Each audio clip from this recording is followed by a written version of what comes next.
On today's show, we'll be talking about a humorous and entertaining way to educate young girls on that time of the month.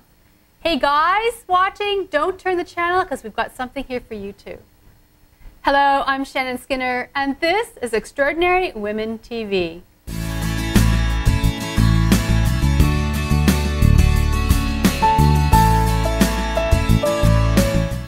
Well, joining me in the studio is Vanessa Matsui. She's an actor and co-creator of Cranky Town, an interactive website that is dedicated to girls and educating them on, well, that time of the month. Now, you'll meet her in a moment. Later in the interview, I'll have my regular Good to Know Minute when I ask my guests for their top success tip, and you'll hear Vanessa's.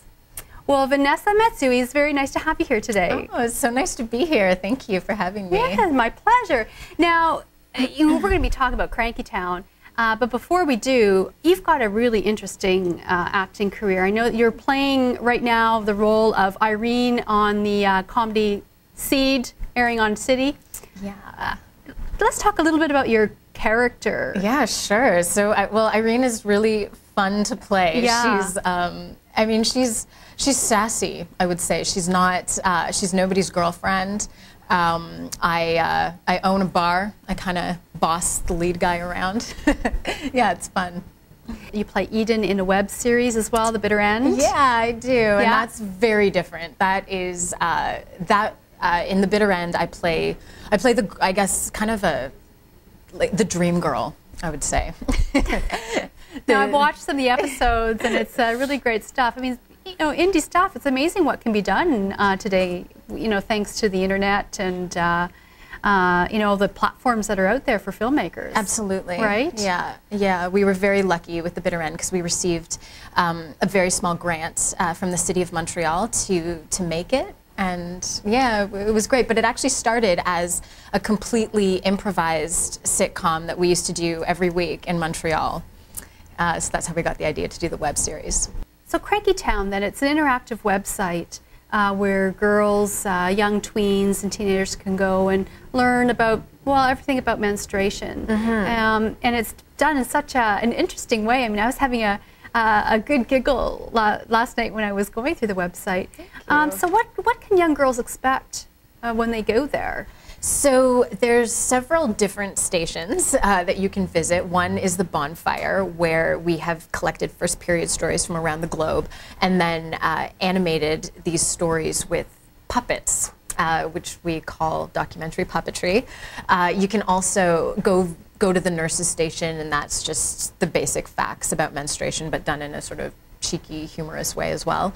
And then you can visit the Outhouse, where there's a compilation of original poetry all themed around menstruation.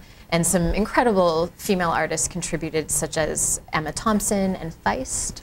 And poetry. You can, yeah, original poetry. But the graphics are amazing. Oh, really? Yeah. That's so nice of you to say, because it was very do-it-yourself. Jenna did a lot of those. Those are all. Jenna is one of our co-creators. Okay, yeah. She did a lot of, I think most of the artwork, her and Leanne. So that's very nice of you to say. Yeah, no, because you go to the website, there's a bonfire, and there are all these characters, and you Yeah. click on the characters, and it either goes to a little, to a video or to a little audio clip. Yeah, yeah. And they're all their stories. Yeah, exactly. And the puppets are great. Yeah, yeah. I think we definitely have the most fun making our puppet videos. And National Film Board has... Yeah, so the first phase of Cranky Town, which is Camp Cranky, with all those Right. things that The I mentioned, bonfire. the bonfire, Yeah. the nurse, that was funded by the National Film Board with this program, or this initiative called First Person Digital, which the goal was to get women making media for the internet. What was the drive behind the creation of this, and how did actually, in the early days, how did you get it together? Yeah, so back in the day, Leanne, Jen, and I all lived in Montreal, and Leanne was experiencing some brutal PMS one day, and she wrote a poem and felt much better afterwards. And so she thought that wouldn't it be great if other women could experienced this, getting creative and dealing with PMS. So she did a send out to a bunch of her friends, myself included, to submit a poem themed around menstruation. I think originally she wanted to make an anthology or something like that that would benefit a women's shelter. And one day I was just over at her apartment and I happened to randomly ask her how the anthology was going. And I think it was the year that ebooks had just come out. So she was like, no, I feel like a book is so, I mean, does anybody buy books anymore? I feel like an anthology's dated. And I had just heard one of my mentors, Carol Whiteman, speak at the National Film Board about this new initiative, First Person Digital. So I think it was her word dated that triggered me. I was like, oh, well, what if it was this interactive project or an interactive website themed around menstruation? And then we got Jenna involved. It turned into Cranky Town, this whole world beyond the poetry. And now tell me about Cranky Fest. Cranky Fest is our latest project where we have launched a video contest. We want something that we learned from making Cranky Town is that women love talking about their periods. Everybody's got a period story, whether it's positive or negative, even both, Linda. Probably both. Yeah, exactly. So yeah, we really wanted to open it up to the public and see what boys, girls, men, women, everybody, what their menstruation themed video would be like. And we have some prizes from everlane.com and some fantastic judges as well. Rochelle Lefevre from Twilight, who's a Canadian actress, and Megan Rath, who's the star of Being Human, and Jane Grenier, who works at Condé Nast.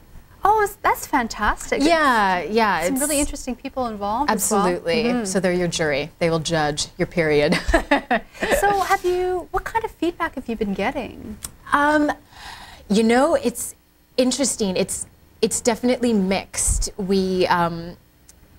I think in general, everyone thinks it's a very positive thing. The response has always been great. You know, our events sell out. We have such a good crowd who's there. But then sometimes on the internet we get some very negative comments. We were in the Globe and Mail a couple weeks ago, and somebody, you know how you can leave comments after an article, and they were like, "Ew, why would anybody talk about this horrible disease," or something like that. It's something crazy like that, or like, yeah. So it's interesting. Some people definitely still feel like menstruation should not be discussed in public. And so how do you deal with these people? Those that are well, I mean, negative. I think to a certain extent you have to ignore those comments on the internet because there's so many trolls out there that are just going to write these horrible things, and in a way it really, at least for me, it inspires me because it reminds me why we're doing this. For people to, you know, to feel that way about something that's totally natural, that makes babies, that is this... It's life-giving, isn't it? Absolutely, that 51% of our population at some point in their life has experienced, that if there are still feelings and views that are so negative, I think that's exactly why Cranky Town's relevant, so... Now, one thing that's also very interesting is you have a relationship with a charity or not-for-profit organization. Yeah. Let's talk about how that works. What is it and how does it work? Absolutely. So one of the stations that you can visit at crankytown.ca is donate a period, or sponsor a period. That's what it's called, sponsor a period. Sponsor a period, right. And so we met this organization called Huru International, which is incredible. For $25, they supply period packs to girls in Nairobi, because I think what they had realized, a huge barrier to girls going to school was just being on your period. You know, we sometimes, I think in Canada, don't think about what a luxury it is that we have the products that we have access to the products that we have. Oh, sure. And of course, you know, anyone who travels extensively would, you know, it really opens up your eyes to the world out there and how how fortunate we really are here. Absolutely. Yeah. I mean, even things like sanitation disposal. Right. So Huru International works with the community, and it's sustainable period packs. They come with, there's reusable pads, there's panties, there's soap, and there's this amazing book that's kind of done in a comic book style, just about really like life values. There's one section on how to set goals for yourself, another section on how to outsmart sugar daddies. Outsmart sugar yeah, daddies. and just, you know, the problems or challenges that, you know, that the girls face there. At the end of the day, I mean, what do you hope that this site is going to achieve? Good question. I mean, I guess our overall goal is to de-taboo menstruation. I think getting people comfortable talking about getting their period, so it's not so stigmatized, both, you know, in Canada but also globally speaking, so that, you know, just simple things that girls can go to school when they're on their period, having access to pads or tampons or whatever it is. Yeah, and also with Cranky Fest, a big goal for that is to get more women and more girls creating their own media and telling their own story.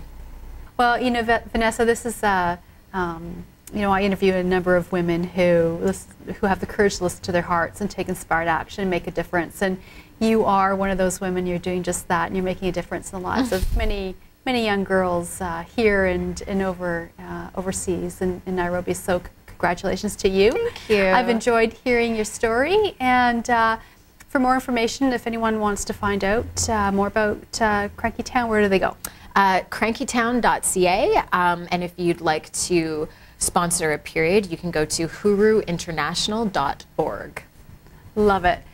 So we're going to take a quick break, and before we do, it's my Good to Know Minute, and Vanessa, I know you've got a great success tip. I would say work hard, do the work, roll up your sleeves. There was a point in my life when I was still living in Montreal where, you know, I was on stage doing shows 4 or 5 nights a week, just working on my craft, practicing any chance that I had, getting into acting classes, making my own film, writing my own stuff if I wasn't getting the parts. So work hard and roll up your sleeves. Yeah. Well, that's good to know. Thanks for that. Well, we're going to take a break, and when we come back, more here on Extraordinary Women TV. So stay where you are.